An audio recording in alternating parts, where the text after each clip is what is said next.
अस्सलाम वालेकुम 7th class, how are you all. Class आप लोगों का आज लेक्चर 3 है और हम लोग अपना नया चैप्टर स्टार्ट कर रहे हैं जो कि है चैप्टर नंबर 11। चैप्टर नंबर 11 है हमारे पास सर्किट एंड इलेक्ट्रिक करंट। ठीक है, सर्किट्स और इलेक्ट्रिक करंट के बारे में आज हम पढ़ेंगे। बेसिकली इसमें जो आपके टॉपिक्स इंक्लूड हैं उसके की पॉइंट्स मैंने बोर्ड पर शॉर्टलिस्ट किए हैं ताकि जब आप लोग रीडिंग करो तो आप उसे इजीली क्या कर सको, अंडरस्टैंड कर सको।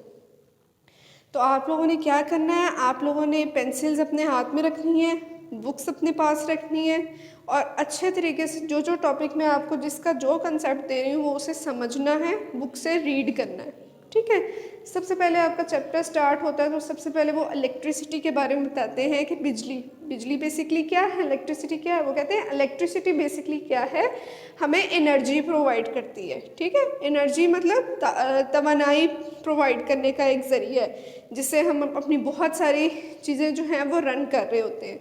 ठीक है, अब इलेक्ट्रिसिटी की वो उसके बाद कहते हैं कि आपके पास दो टाइप्स आ जाती हैं जिनमें इंक्लूड है स्टैटिक इलेक्ट्रिसिटी और इलेक्ट्रिक करंट। अब स्टैटिक इलेक्ट्रिसिटी ऐसी इलेक्ट्रिसिटी होती है जो कि फ्लोइंग पोजीशन में नहीं होती, स्टैटिक होती है, यानी वो मूव नहीं कर रही होती। आप देख रहे हो आपके घरों में जो बिजली आ रही होती है वो कहाँ से आ रही होती है, अब वो तो किसी लोकेशन से मूव करके आप तक पहुँच रही होती है। ठीक है, तो वो स्टैटिक इलेक्ट्रिसिटी तो ना हुई। बेसिकली जो इलेक्ट्रिसिटी हम तक पहुँच रही होती है जिससे हम अपनी अप्लायंसेस को रन कर रहे होते हैं वो हमारे पास होता है इलेक्ट्रिक करंट होता है। अब इलेक्ट्रिक करंट क्या है, यहाँ मैंने शॉर्ट लिस्ट किया है इसका एक पॉइंट कि flow of charges through a conductor, यानी चार्जेस का फ्लो करना किसी कंडक्टर में से। कंडक्टर आगे मैं आपको बताती हूँ क्या होता है, ऐसा सब्सटेंस जो अपने अंदर से करंट को पास करना अलाउ करता है उसे हम कंडक्टर कहते हैं। तो इलेक्ट्रिक करंट क्या हुआ कि जब चार्जेस का फ्लो होता है, अब चार्जेस में क्या है, आपके पास पॉजिटिव चार्जेस भी आ जाते हैं और नेगेटिव चार्जेस जिन्हें हम इलेक्ट्रॉन्स कहते हैं वो भी आ जाते हैं। ठीक है, तो इलेक्ट्रिक करंट को जो मेजर किया जाता है, देखो हर चीज़ को मेजर करने का एक यूनिट होता है, नापने का एक यूनिट होता है।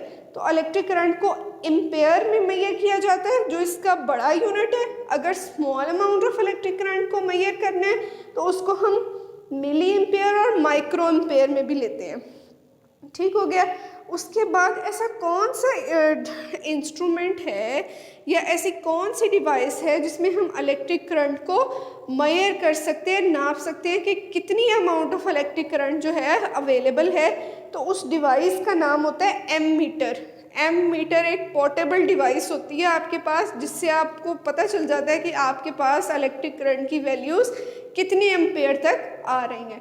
ठीक है, उसके बाद flows through a close circuit, यानी कि इलेक्ट्रिक करंट हमेशा वहाँ से गुजरता है जहाँ आपके पास जो सर्किट बना होता है वो क्लोज होता है, मतलब कोई अब क्लोज से यहाँ क्या मुराद है मेरा बेटा, आप लोग यहाँ देखो एक बल्ब लगा हुआ है, आपके पास यहाँ एक स्विच लगा हुआ है जिसे आप की कहते हो और यहाँ आपके पास एक बैटरी लगी हुई है। अब ये आपके पास असेंबली है। अब इट्स ऑब्वियस, ये नॉलेज है आप लोगों के, आपको पता है, कॉमन सेंस है कि बल्ब तभी लाइट अप होगा जब हम स्विच ऑन करेंगे, यानी अगर हम इस की को बंद करते हैं, इसका पाथ कंप्लीट करते हैं, तब हमारे पास जाके बल्ब क्या होगा, लाइट अप होगा। लेकिन अगर की जो है, ये मैंने अपवर्ड डायरेक्शन में शो की हुई है ना, की का जो है वो सर्किट के साथ लिंक नहीं है, यानी अगर बैटरी का करंट यहाँ से आता है मेरे पास तो यहाँ से तो ब्रेक डाउन हो गया, वो बल्ब के पास तो नहीं पहुँच सका। तो इट मीन्स आपके करंट को फ्लो करने के लिए उसके पाथ का, उसके रास्ते का पूरा क्लोज होना बहुत ज़रूरी है। उसके बाद आ जाते हैं मेरे पास कंडक्टर्स और इंसुलेटर्स। ये दो तरह के मटेरियल होते हैं, आपके पास कंडक्टर्स भी अवेलेबल होते हैं और इंसुलेटर्स भी होते हैं। अब कंडक्टर कौन से सब्सटेंस को कहते हैं, materials which allow electric current to pass, यानी ऐसे मटेरियल्स जो अपने अंदर से इलेक्ट्रिक करंट को पास करना अलाउ करते हैं उन्हें हम कंडक्टर्स कहते हैं। फॉर एग्जाम्पल मेटल्स, अब आपको पता है मेटल्स के अंदर फ्री इलेक्ट्रॉन्स अवेलेबल होते हैं, जितनी आपकी ये वायर्स होती हैं, ठीक है, इनमें से ये बेसिकली कॉपर वायर होती है, तो ये अपने अंदर से करंट को पास करना अलाउ कर रही होती हैं। मैंने इसमें लिखा है Cu मतलब copper, Ag silver, Fe iron, यानी मेटल्स जो भी हैं वो अलाउ करती हैं कि उनमें से करंट क्या हो सकता है, गुजर सकता है, ठीक है। इंसुलेटर्स क्या हैं मेरे पास, वो कहते हैं materials which do not conduct electricity, यानी ऐसे मटेरियल्स जिनमें से इलेक्ट्रिक करंट पास नहीं हो सकता, उन्हें हम क्या कहते हैं, इंसुलेटर्स। अब इंसुलेटर की एग्जांपल्स देखते हैं। रबर, आप देखते हो कि अगर एक वायर आपके पास है जिसमें से इलेक्ट्रिक करंट गुजरता है तो उसके ऊपर रबर की एक इंसुलेशन हुई हुई होती है, ठीक है, यानी वो रबर जो होती है आपको करंट से क्या कर रही होती है, बेसिकली प्रोटेक्ट कर रही होती है। उसके अलावा ग्लास है, इसमें से भी करंट पास नहीं हो सकता। सैंड, रेत में से भी करंट पास नहीं हो सकता, ये एक इंसुलेटर है।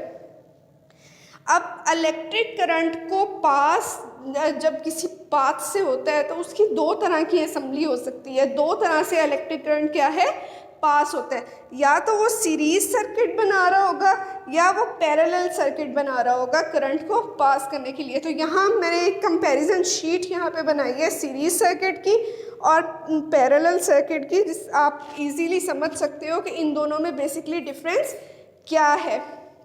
सीरीज सर्किट अगर आप देखते हो तो इसमें पहला पॉइंट जो मैंने लिखा हुआ है वो ये है कि components are connected one after another in a single loop. इसका मतलब ये है कि जितने भी कंपोनेंट्स उस सर्किट में आपके पास लगे हुए होंगे वो एक ही पाथ, एक ही रास्ते के थ्रू आपस में क्या होंगे, कनेक्टेड होंगे। अब इसकी डायग्राम अगर आप देखें तो ये देखें, अगर मैं इस की को क्लोज कर देती हूँ तो करंट यहाँ बैटरी से होता हुआ पहले इस बल्ब के पास आया, इस बल्ब के पास आया, फिर इस बल्ब को लाइट अप किया, फिर इस बल्ब को लाइट अप किया, ठीक है, यानी एक ही लूप, एक ही रास्ते को क्या कर रहा है, बेसिकली फॉलो कर रहा है, ठीक है।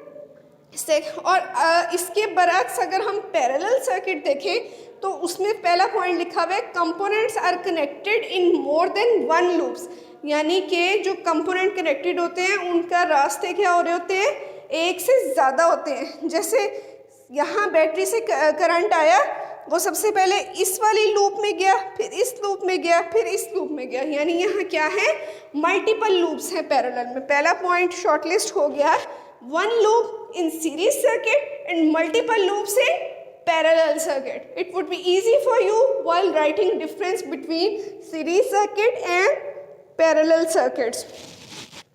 अगर हम सेकेंड पॉइंट की बात करें तो यहाँ लिखा हुआ है there is only one path for the current to flow, यानी वही बात आ गई कि करंट को फ्लो करने के लिए हमने सिर्फ एक रास्ता दिया हुआ है सीरीज में।